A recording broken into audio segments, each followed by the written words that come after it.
All right, welcome back to the Perform Podcast, episode number 27 today. So we've done a formal intro of Chinny. We know who he is. We've got him back on. We want to try and pick your brain a little bit today, and even more so just give a bit of an explanation to athletes, and even I feel like obviously other S&Cs, physios, collaborative kind of styles in terms of just our thought process and our styles on how we've collaborated over the last few months to set up what we've got now and where we're projecting to over the next few months. So obviously got to check in with your grand final win. Yep. How was that? How was the day? How was no hammies? No, it was good. Just a finger apparently. Yeah, just one new injury to go with it, but it was good to get the win. Like nice, beautiful conditions for the first half and pissed down with rain for the second half. So hit the front before the rain hit and held on. So good game, good win, and then one finger to sacrifice for it. Is that an injury per game that you've had? Like, is this just about? I reckon I played maybe 11 games for 2 hammies and a finger. The time lost more than 11 weeks. And obviously following your protocols to a T, surely. Yeah, give or take. Yeah, give good advice. Don't take it so well. Yeah, literally. Do as I say, not as I do, something Exactly. like that. Yeah, cool. So I thought we'd get stuck straight into it. So want to just run through a little bit of like a framework and a thought process in terms of how we've been doing things, and then just obviously go inside your brain, get your knowledge and what you're thinking about it. And obviously like having that feedback from some of the clients, like Benny's likes his little train analogies and like your ability to like simplify things and explain the information to the athlete. I want to try and use that terminology a fair bit here. So just running through our processes. So we've obviously, and we're at a certain stage at the moment. So we've chatted about this before in terms of like pre-season formats and in-season formats. But at the moment, we've had the season finish. Everyone's had maybe like a week or 2 weeks off. They've had a bit of a break, and then we've got them in for an assessment. So on that assessment, what are you thinking? What's dictating your assessments? What's dictating your clinical, like manual side of things as well? Where are you thinking from that starting point?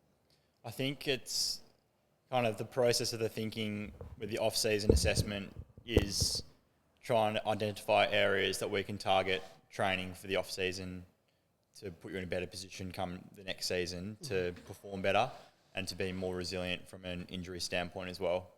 So the information we're kind of looking at in that regard is what injuries have you had throughout the year, or also just kind of like what little niggles and things you've been carrying through the season that don't necessarily result in you missing games, but perhaps might affect your performance, or you feel like you haven't been able to perform based on certain things to do with your body. So trying to identify those things and work out the causes behind that feeling that you have, and trying to action them in the off season when we've probably got the most time to do so. So little things like we've spoken about it before, where these niggles that kind of present themselves throughout the year might just kind of come from nowhere. Like it might not be clear on what's contributing to the niggle, but you just get a niggle and you carry it through the rest of the season. But the less of them we can have, the better you'll start to perform. So an example, like let's say probably one of the most, like a calf. Yeah. So let's say someone had a consistent calf niggle or mild strain or whatever it might be. Like, where would your thought process be from testing, etc.? Where would you go from there? I think from a testing standpoint, we strip it back and look at clinically symptoms, but then try and look at all the things that might potentially be causing that output. So it might be like just range of motion deficits, whether that be at the hip, the knee, or the ankle. It might be how they're loading when doing a functional task like a calf raise, like where the weight's going, distributing through their foot or their ankle, which muscles are doing most of the work, and then doing like some strength testing to try and more isolated, like identify which muscles are potentially weaker, or that might be comparatively to the other side, or it might be comparatively to their norms based on their body weight or what their athletic level, and then going on to some more functional stuff, like some more explosive stuff like plyometrics on the force plates as well. But trying to get a good view of the athlete as a whole rather than just looking at just the calf, and whether that is getting information from like on-field performance or even just like their field sessions with you, and just getting some feedback on the whole picture of the athlete and what else might be going on contributing to that. Like maybe it's it's like a cubic sensor weakness, that means that their calf's doing a whole lot more of the work in like a push off in a scrum or something like that. Like there might be little things like that where it's overloaded due to a weakness elsewhere, or it might just be overloaded because of local weakness as well. So it's trying to get a good picture of the whole athlete. Yeah, which I think has been pretty cool to see. Obviously, there's been a fair few, like I've obviously got a few rugby boys and soon the basketball and all that once they finish as well in the AFL. But like having those conversations with you about what this athlete has been through, and then you'll start to dig in and investigate a little bit more. Then you'll start to find these crossroads where they start to meet in, and like you said, like someone's calves are constantly breaking down, but then they've got other missing links across the chain. And then there's even like that potential where it links in with like the post-season review, where you might do a review and the athlete might be like, yeah, I could have been more consistent with my gym sessions, could have been more consistent with attendance or my running loads or my hydration or whatever it might be. And then all these things start to piece together, and then they, which I think was obviously the most important piece, they start to connect the dots as to why, and then what they can change from the next one. And I think that's the most important part is connecting the dots. So it's like we've got all the equipment to gather all the information that we need, and then it's trying to make that information and data meaningful in a way, like trying to figure out which pieces of information that we can gather are important and going to translate to better performance, and which ones are kind of like a red herring. Mm-hmm. And that comes with like a little bit of a consideration to like their athlete's position, or like what type of athlete they are. Like, are they a particularly explosive athlete? Like, do we expect these numbers to be higher for that particular athlete based on their position, or is that normal?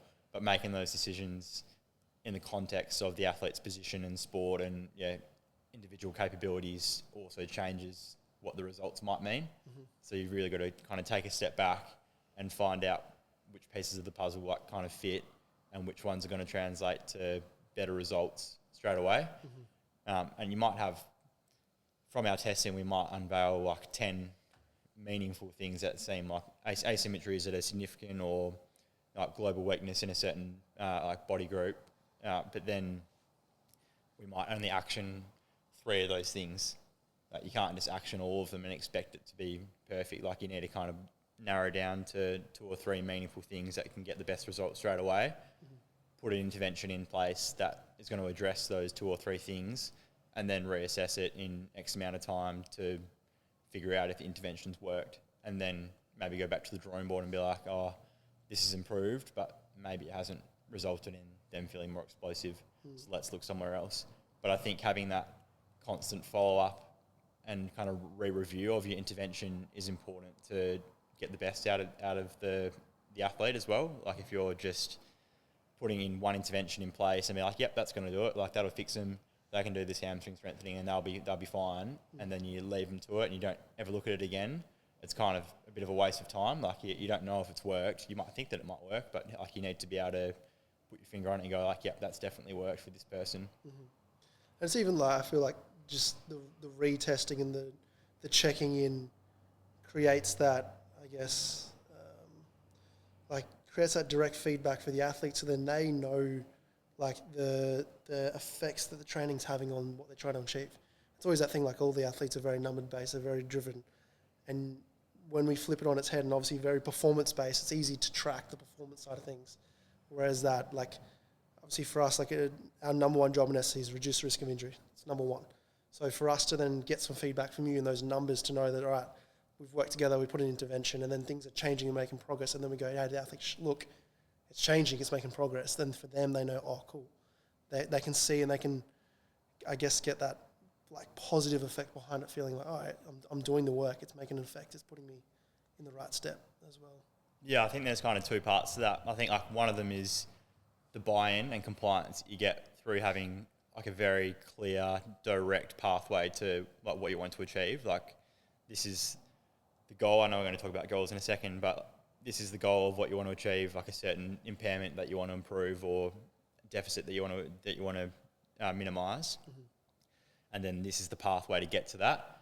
And then the athlete having a very clear guide of what they need to do to get to that result, mm-hmm. means that they're more bought into the process of doing it, and then kind of better position to achieve that goal. And then the other one that I can't remember what I was going to say now. But just as a side note, that's kind of important, where just to keep going on with our flow of how things are working. So your athlete comes in, do a consultation, you've asked them about their sport, got an idea, you've got feedback from us in terms of reviews and things like that. You've got previous injury histories, you've got all these other bits and pieces. Then you've finished it, and then you've got a report. So I just wanted what does a reporting side of things look like? Because this is obviously, again, we've obviously got an app and an integration side of things. So we've got an app, EverFit, that we use. And for us, it's literally been, you do consultation, you'll spend 45 hours, whatever it might be, then you'll sit down, you write all your notes, and then you've put all this data into our EverFit on the athlete's dashboard. And it's I know for me, any S&C will understand this, once you've got the data in front of you, it's so much easier to make the program. And I feel like you've just gathered all this data for us, you put it in front of us, and then obviously you interpret it with the individual as well, and you go, all right, cool, this is the program, but what are you passing on there in that interpretation? So I think the way that I've been doing it so far has been a little bit of an injury history, or maybe it might be the niggles that they've had throughout the season or injuries they've had in the past that is just part of the athlete's presentation and their sport, their position. Then do a bunch of the testing that might be a mixture of range of motion, mobility testing, maximal strength output, or a strength capacity endurance type test, and then a functional variation as well. So it might be a ankle range of motion, then a plantar flexion max force in bent knee and straight leg position, and then a calf raise endurance test, and then functional testing might be a jump 10-5 pogo testing, a RSI stiffness measurement, and then putting a mixture of all those three things together, and then putting together the findings of all those tests. And it might be asymmetry left versus right, it might be a weakness in comparison to their body weight, or it might be a weakness in terms of agonist versus antagonist, muscle groups or something like that.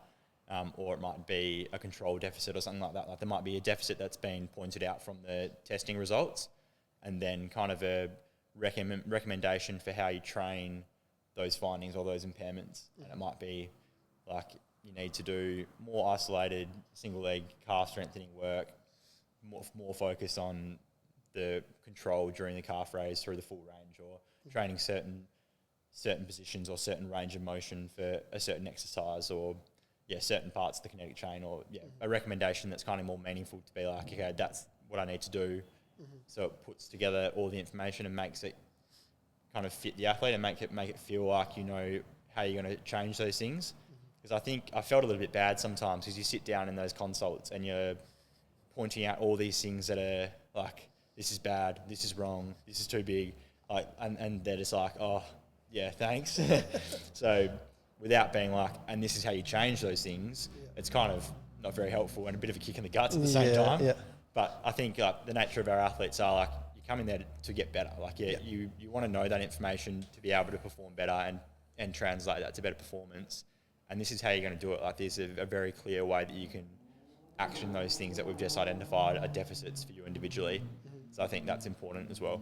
I think it's obviously the time of the year. This is a general physical preparation block, and I found, again, going from that, getting that information from you and just designing my programs from there, it feels like I have absolute confidence in the ability now to remove those missing links in the chain, to minimize any areas that could be potential risks in the future that could break down when we start to push high velocities and high speeds, and we're trying to push the strength in the off-season, or we're getting into those higher loads around December, January, February.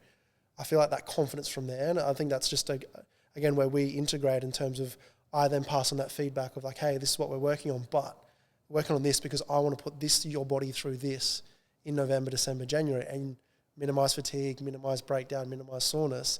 And then for them, they're oh, okay.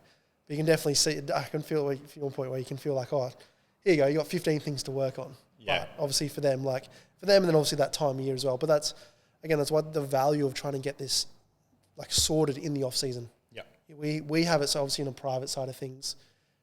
We have it a lot where people will come through in the pre-season, or they'll even come through in season, and you're trying to screen, assess, manage, pick up and find all these areas while they're exposed to all these different things. So the off season's like this time where we get to control so many variables. So I think it's a pretty cool and valuable time to do it now. Yeah. And in the same way, we might identify 15 different areas for improvement, and you can still have those 15 things in the back of your mind, but you're addressing just 3 of them at a time, or however many of them at a time.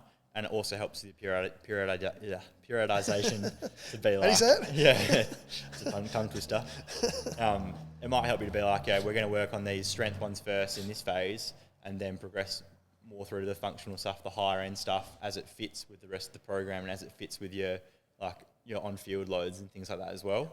So you can address certain things at different times of the off-season to get the best result. Yeah. I found that, and obviously going to the like goal setting and stuff and say, but like, I found that's helped me a lot with, because obviously our goal now as S&C is to sit down and ask the goals what we want to achieve in the off season. A lot of it's been like acceleration, speed, strength, and things like this.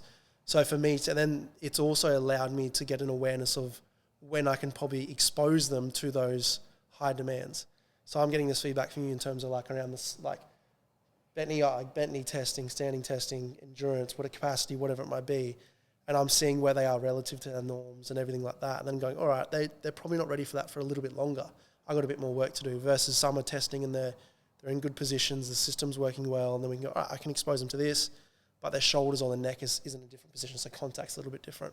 Yeah. So I found that, again, just from an S&C perspective, made my life a lot easier.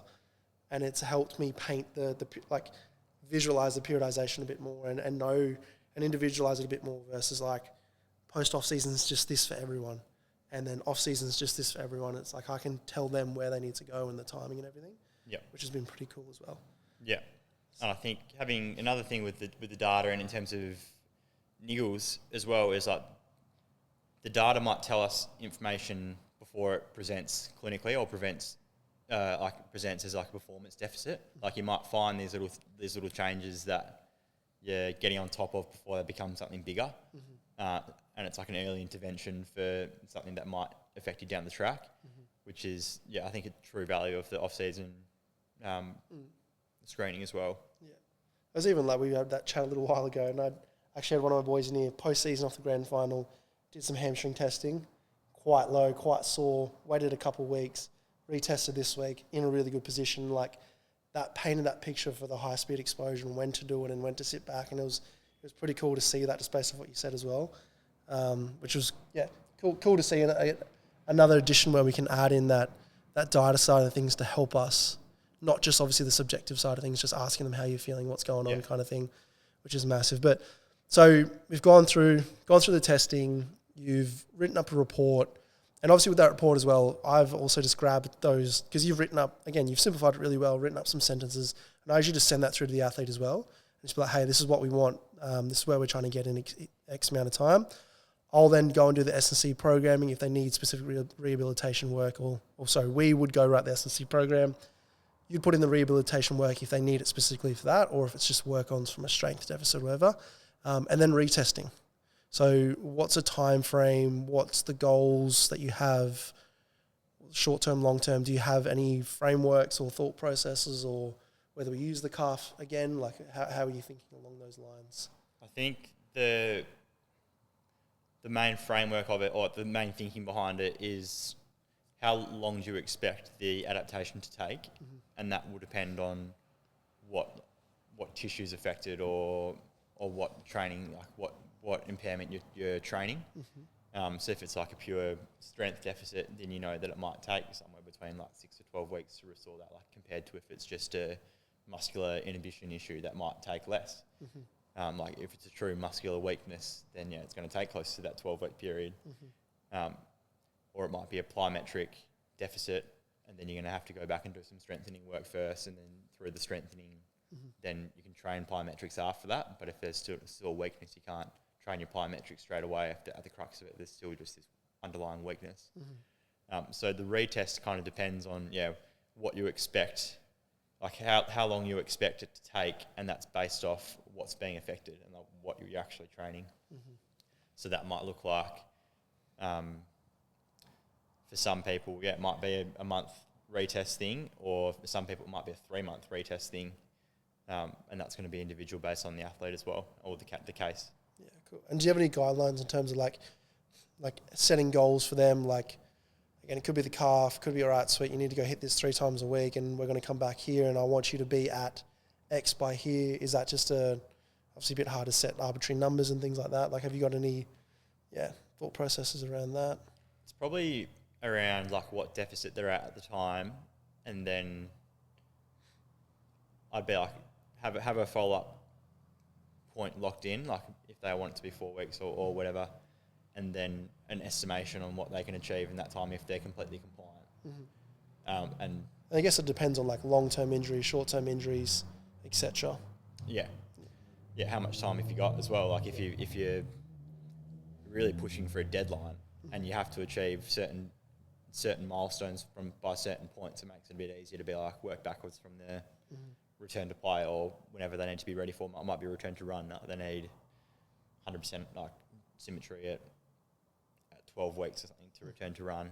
Then you just kind of work backwards from their deficit at the moment and figure out when they need to hit these certain markers by to be in a position to achieve that goal. So the goal might be a bit more global. It might be return to sport. It might be return to run, return to team training, like whatever you want to pick the goal as with the athlete. Like they can pick their goal, and then you just work backwards to work from where they are at the moment and break it down into small milestones which line up with the timeline of whatever that goal may be. Yeah. Which I found helps. Like, I know, again, S&C, it helps a bit more when we've got that framework there, especially when there's that physio side of things. And we've had it for even, I can think of one of our guys off the top of the head where, like, you've laid out weeks 1 to 2 is this, weeks 3 to 4 is this, like unload, reload, and then we've got like a prep to run and then a return to run block there. And just having having that framework in mind, and just seeing the buy-in from the athletes has probably been the biggest piece, because they're seeing and they're knowing the framework. Even like update his progress like last week of the reload block that we've got on now. Message of the weekend, sweet, 1 more week, then we're going to build into some unilateral work, and then we're getting ready for our prep to run. And just that in their mind just creates that little bit of a boost and a little bit of, all right, so I know what I'm doing next. Because obviously, like, rehab can be tough, especially when like it's a longer term rehab or things like that. So having those goals in mind has been, having the athlete having the goals in front of them has been pretty cool to see that you've been like setting. So yeah, and I think that's really important. Like I think it's important for the clinician or the coach to have a really good idea of where you're going, and then to also be able to communicate that in the same way to your athlete. Like they need to have, like they should know exactly what I'm thinking as well. I think I think if I'm expecting them to return to play in 12 weeks' time, and I've planned out these 12 weeks to a T, then there's no reason why I can't show my athlete that and be like, this is what I've planned out. This is like how much thought I've put into these next 12 weeks. And then they can kind of see the intricacies of the programming as well.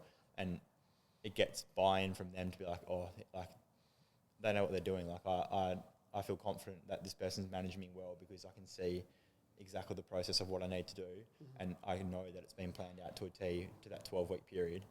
So I think that's important. But then also giving small goals along the way to be like, okay, this week we're just going to target strength, and it's going to be only strength. Like that is the only thing we need to do this week. The main goal, or it might be like in the early ACL recovery, but like we just need good range of motion and minimal swelling in your knee, and then that's all we need to achieve. Like, don't worry about doing all the other stuff. Like it'll fit in. Like I'll make sure all the deficits are addressed along the way, but here's the 2 that you need to focus on at the moment and this week. And it might change week to week. It might be a bit longer if it's longer term rehab, but having real clarity around what they need to do or what they need to do straight away, like in that immediate period, helps formulate those short-term goals, I think. Yeah, I think it's massive. I think that's one of the biggest pieces I've learned of you being here over the last few months is just seeing that ability to obviously relay the information. Obviously, you love the numbers and you love the data, and you can dig into that pretty deep. But then being able to relay that's been pretty cool to see. But just thinking forward, so obviously, like you can hopefully see now a bit of a framework that we've go through, and then when obviously we just repeat as we go through from there. Do you have any like thought processes in terms of like pre-season, and because obviously we're not there yet. Like it's something that we're going to rethink about, reassess once we get there in terms of the pre-season side of things, in-season side of things. But is there anything you can think of from the testing side of things? So let's say we've got a client that's gone through, it's done all their testings, ticked everything really well, and it's something we obviously want to try and add in a bit more. Like if we're doing like a pre-season screening, is there anything you can think of that you'd be, is it running loads, is it high-speed exposures? Like where would your mind be going from an assessment standpoint or like a car servicing, like a check-in kind of setup? It's a good question. I think the next step for us, the next step for us is probably going to be having a bit more of a standpoint on the GPS data, like on-field data. I think that's probably a place where we can go next level. Just more precision in terms of just like getting an idea in terms of where what the numbers should be, what they're going to be exposed to. Because I know for us, like we have some of our guys that are across multiple different clubs with multiple different pre-seasons with like different stresses and different loads and things like that. So that ability to physically prepare them for who knows is pretty interesting kind of challenge that we're going to be faced with. And we're faced with every year, but I just feel like this year is going to be pretty exciting because we've got you here. We've got that ability to check in and reassess and gather different elements of data from the assessment side of things. Which would be pretty interesting to see. Yeah, I think part of it is getting this data initially, like you get the off-season data, you get a real... I think it's a good opportunity to get accurate information when the athlete's potentially rested or they should be rested in the off-season at the start of it at least. Mm-hmm. So you can get some accurate numbers on what their strength and what their numbers are normally, which puts you in a good position to... as a comparison for like in-season testing, or it might be based on like readiness, or it might be kind of like what you're talking about before, like how long it's taking an athlete to recover before you can expose them to high speed again. Like that's going to be individual based on the athlete. And if you at least can measure, say, like their hamstring strength after they've done a high speed session, like 48 to 72 hours post, and you can actually physically measure how well they've recovered from that high speed session, and you can track their improvement over the following few days and then see when they're ready for another high-speed exposure and start to kind of implement that into their training week. And that might be during the off-season or it might be during pre-season. And then also knowing what they have to do from a training standpoint in season, being like they might have to have X number of sprint meters in a game or high-speed meters, and they'll get X number at training during the week. So throughout the whole week, this is how much they're going to hit. So this is what I need to prepare them for in 4 months' time or 3 months' time, however long we've got, and then this is how I'm going to periodise it over the next. And even just, I feel like you were speaking about this the other day, is like, even just like if an injury pops up during the year as well, in terms of like you've got your snapshots of your off season, you've got your pre-season, you've got these trends in these frameworks in terms of where their norms are, and obviously if they've gone from a below average up to a good position, and you know where it is, then obviously if there's touch wood, anything happens as an injury or something like that, you've got that baseline there as well to then base your return to playoff. Yeah. Which is cool as well. Yeah.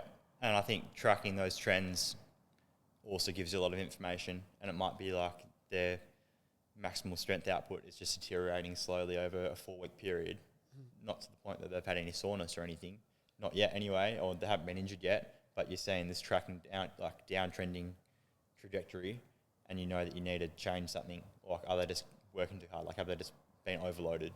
Are they being exposed to a high-speed stimulus before they've adequately recovered because them personally take longer or longer than they can get before they're too high-speed exposures, something like that. So maybe for that athlete, you only expose them 3 times a fortnight rather than twice a week, and making those changes based on those trends and that information. Yeah, it's going to be pretty valuable pieces. But yeah, I think that we can probably wrap it up on that. That's, again, just wanted to kind of put out just like our framework and our process and thought processes. And we've spoken about this before, but it'd be exciting now to record this. We've obviously got the next few months of putting things together and continue to run the system that we're doing. And then from there, record another one in the pre-season or during the year and see how things have improved, changed, progressed. But just as we've spoken about, just like and just to give that framework for anyone listening, that especially as like an athlete that hasn't been exposed to it, like that's the goal here, is to try and provide a professional service. And I feel like we've got the team, we've got the setup, we've got the technology, we've got everything here that we need to do it. It's just giving that visual to the athlete to see what it's like. So to come in, get that consultation, have that questionnaire, find your position, find out who you are, your injuries, all that kind of stuff, go through your own testing side of things, and then you'd have the information passed on, the S&C writes the program, and then from there you retest and you get some goals and some frameworks from there. So, anything else you want to add to that? Or no, I don't think so. I think maybe the only thing is like being able to communicate like what we're actioning is important. And I think if at any point like an athlete is like, no, I don't get that. Like I don't understand where we're going. That's a good way to challenge like how we're delivering it. Like I think that's important, getting that feedback to be like, at any point someone's like, nah, I'm kind of lost in the program. Like I've got all this stuff to do and I have no idea what it means. Like that's a challenge on us to bring it back, like come back to the why we're doing each thing and explain each thing, and then you're back on track as an athlete. Like you might lose motivation at certain points, and that can just be a great way to get you back on track. So I think asking questions from an athlete's perspective is really important to understand exactly where you're going and challenge us as well to make us better. Yeah, and being okay to ask questions as well. I feel like a lot of athletes just kind of get their information, just run with it, but you need to be part of the team and the collaborative process. And the more you understand, the more again, it's a whole unit, it's a team. So the more you can understand, the clearer the whole process is going to be, and the more they're going to be invested into what they're trying to do in here as well. Yep. But yeah, easy. I think we'll wrap it up on that. It was episode 27.